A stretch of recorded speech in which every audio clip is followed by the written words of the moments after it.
विध्वंस। जिला बनारस में बीरा नाम का एक गांव है। वहां एक विधवा वृद्धा संतानहीन गोरिन रहती थी जिसका भुनगी नाम था। उसके पास एक धुर भी जमीन न थी और न रहने का घर ही था। उसके जीवन का सहारा केवल एक भाड़ था।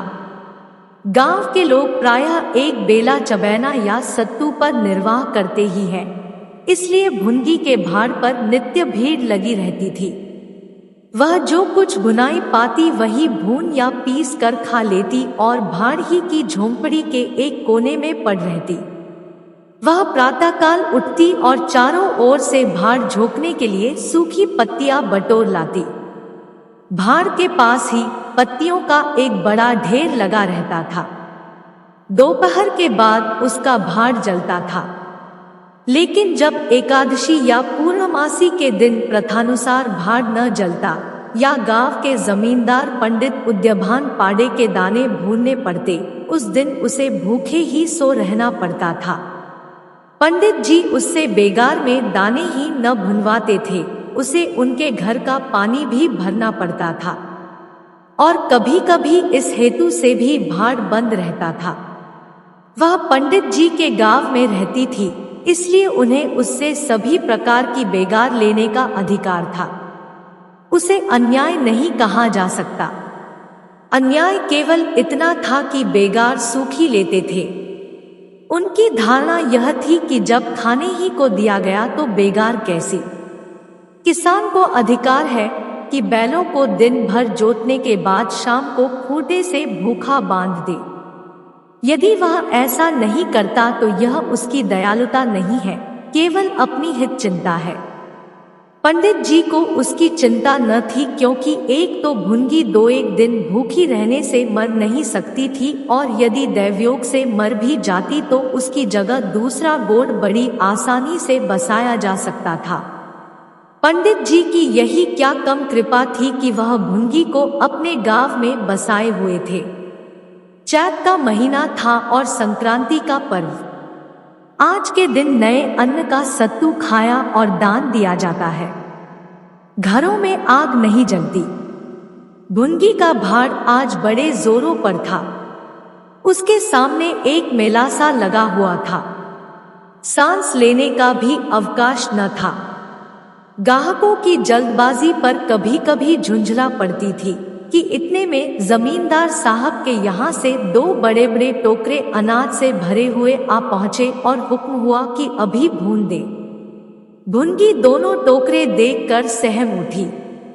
अभी दोपहर था, पर सूर्यास्त के पहले इतना अनाज भूनना असंभव था। घड़ी 2 घड़ी और मिल जाते तो एक अठवारे के खाने भर को अनाज हाथ आता। दैव से इतना भी न देखा गया। इन यमदूतों को भेज दिया। अब पहर रात तक सेंटमेंट में भाड़ में जलना पड़ेगा। एक नैराश्य भाव से दोनों टोकरे ले लिए। चपरासी ने डांट कर कहा, देर न लगे नहीं तो तुम जानोगी। भुनगी यहीं बैठे रहो, जब भुन जाए तो लेकर जाना। किसी दूसरे के दाने छू तो हाथ काट लेना। चपरासी बैठने की हमें छुट्टी नहीं है, लेकिन तीसरे पहर तक दाना भुन जाए। चपरासी तो यह ताकीद करके चलते बने और भुनगी अनाज भूनने लगी। लेकिन मन भर अनाज भूनना कोई हंसी तो थी नहीं। उस पर बीच बीच में भुनाई बंद करके भाड़ भी झोंकना पड़ता था। अतएव तीसरा पहर हो गया और आधा काम भी न हुआ। उसे भय हुआ कि जमींदार के आदमी आते होंगे।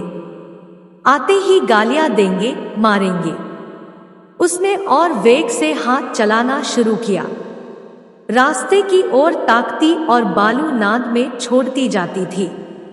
यहां तक कि बालू ठंडी हो गई, सेवड़े निकलने लगे। उसकी समझ में न आता था क्या करे।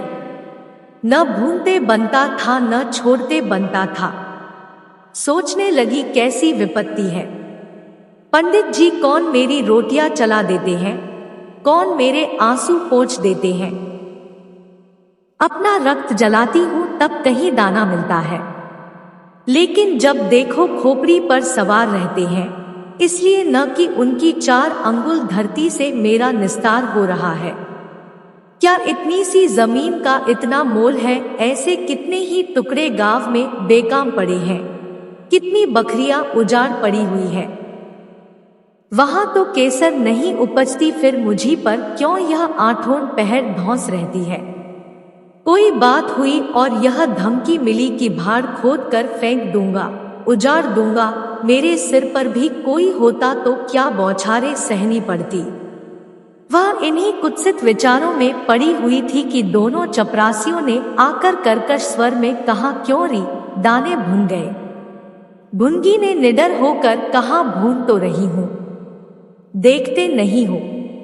चपरासी, सारा दिन बीत गया और तुमसे इतना अनाज न भूना गया। यह तू दाना भून रही है कि उसे चौपट कर रही है?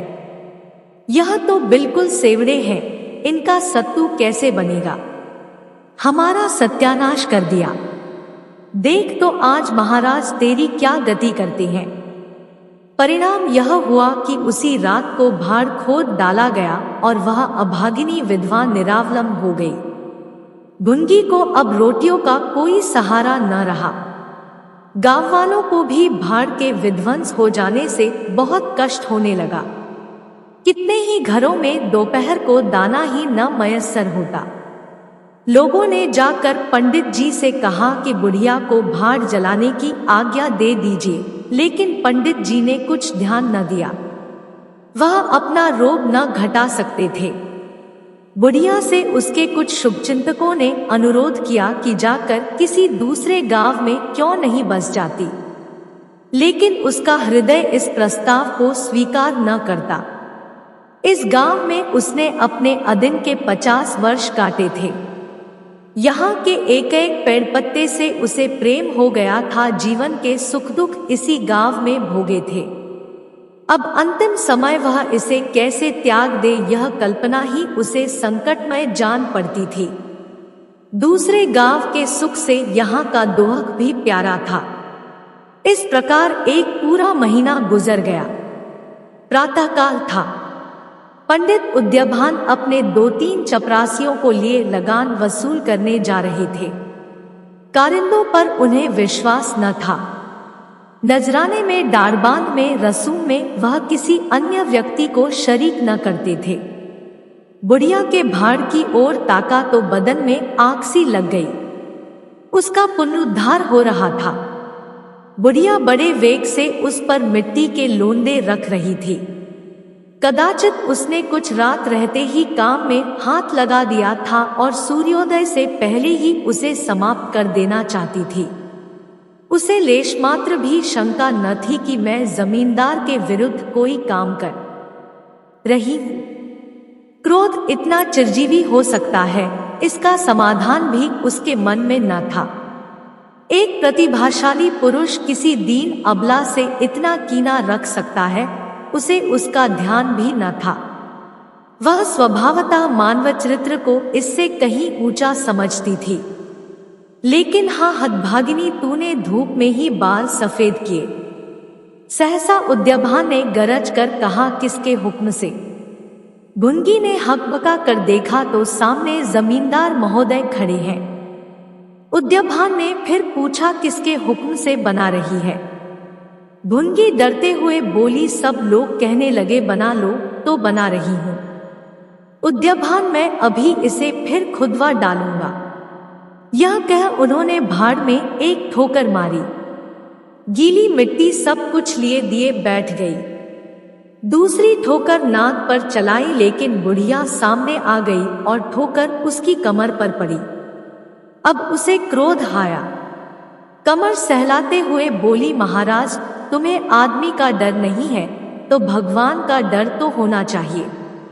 मुझे इस तरह उजाड़ कर क्या पाओगे? क्या इस 4 अंगुल धरती में सोना निकल आएगा? मैं तुम्हारे ही भले की कहती हूँ, दीन की हाय मत लो, मेरा रोआ दुखी मत करो।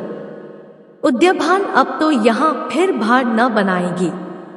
भुनगी, भाड़ न बनाऊंगी तो खाऊंगी क्या? उद्यभान, तेरे पेट का हमने ठेका नहीं लिया है। भुनगी, टहल तो तुम्हारी करती हूँ, खाने कहाँ जाऊं? उद्याभान गांव में रहोगी तो टहल करनी पड़ेगी। भुनगी टहल तो तभी करूंगी जब भाड़ बनाऊंगी। गांव में रहने के नाते टहल नहीं कर सकती। उद्याभान तो छोड़कर निकल जा। भुनगी क्यों छोड़कर निकल जाऊं? 12 साल खेत जोतने से असामी काश्तकार हो जाता है। मैं तो इस झोंपड़े में बूढ़ी हो गई। मेरे सास ससुर और उनके बाप दादे इसी झोंपड़े में रहे। अब इसे यमराज को छोड़कर और कोई मुझसे नहीं ले सकता। उद्याभान अच्छा तो अब कानून भी बघारने लगी। हाथ पैर पड़ती तो चाहे मैं रहने भी देता, लेकिन अब तुझे निकाल कर तभी दम लूंगा। चपरासियों से अभी जाकर उसके पत्तियों के ढेर में आग लगा दो, देखें कैसे भाड़ बनता है। एक क्षण में हाहाकार मच गया। ज्वाला शिखर आकाश से बातें करने लगा। उसकी लपटें किसी उन्मत्त की भांति इधर उधर दौड़ने लगी। सारे गांव के लोग उस अग्नि पर्वत के चारों ओर जमा हो गए। भुनगी अपने भाड़ के पास उदासीन भाव में खड़ी यह लंकाधर देखती रही। अकस्मात वह वेग से आकर उसी अग्निकुंड में कूद पड़ी। लोग चारों तरफ से दौड़े, लेकिन किसी की हिम्मत न पड़ी कि आग के मुंह में जाए। क्षणमात्र में उसका सूखा हुआ शरीर अग्नि में समाविष्ट हो गया। उसी दम पवन भी वेग से चलने लगा। ऊर्ध्वगामी लपटें पूर्व दिशा की ओर दौड़ने लगी। भाड़ के समीप ही किसानों की कई झोंपड़ियां थी, वह सब उन्मत्त ज्वालाओं का ग्रास बन गई। इस भांति प्रोत्साहित होकर लपटें और आगे बढ़ी। सामने पंडित उद्याभान की बखार थी, उस पर झपटी। अब गांव में हलचल पड़ी। आग बुझाने की तैयारियां होने लगी, लेकिन पानी के छींटों ने आग पर तेल का काम किया। ज्वालाएं और भड़की और पंडित जी के विशाल भवन को दबोच बैठी। देखते ही देखते वह भवन उस नौका की भांति जो उन्मत्त तरंगों के बीच में झकोरे खा रही हो, अग्निसागर में विलीन हो गया, और वह क्रंदन ध्वनि जो उसके भस्मावशेष में प्रस्फुटित होने लगी, भुनगी के शोकमय विलाप से भी अधिक करुणाकारी थी। अगर हमारी कहानी पसंद आई हो तो कृपया हमारे चैनल को सब्सक्राइब करें और वीडियो को लाइक करें। धन्यवाद।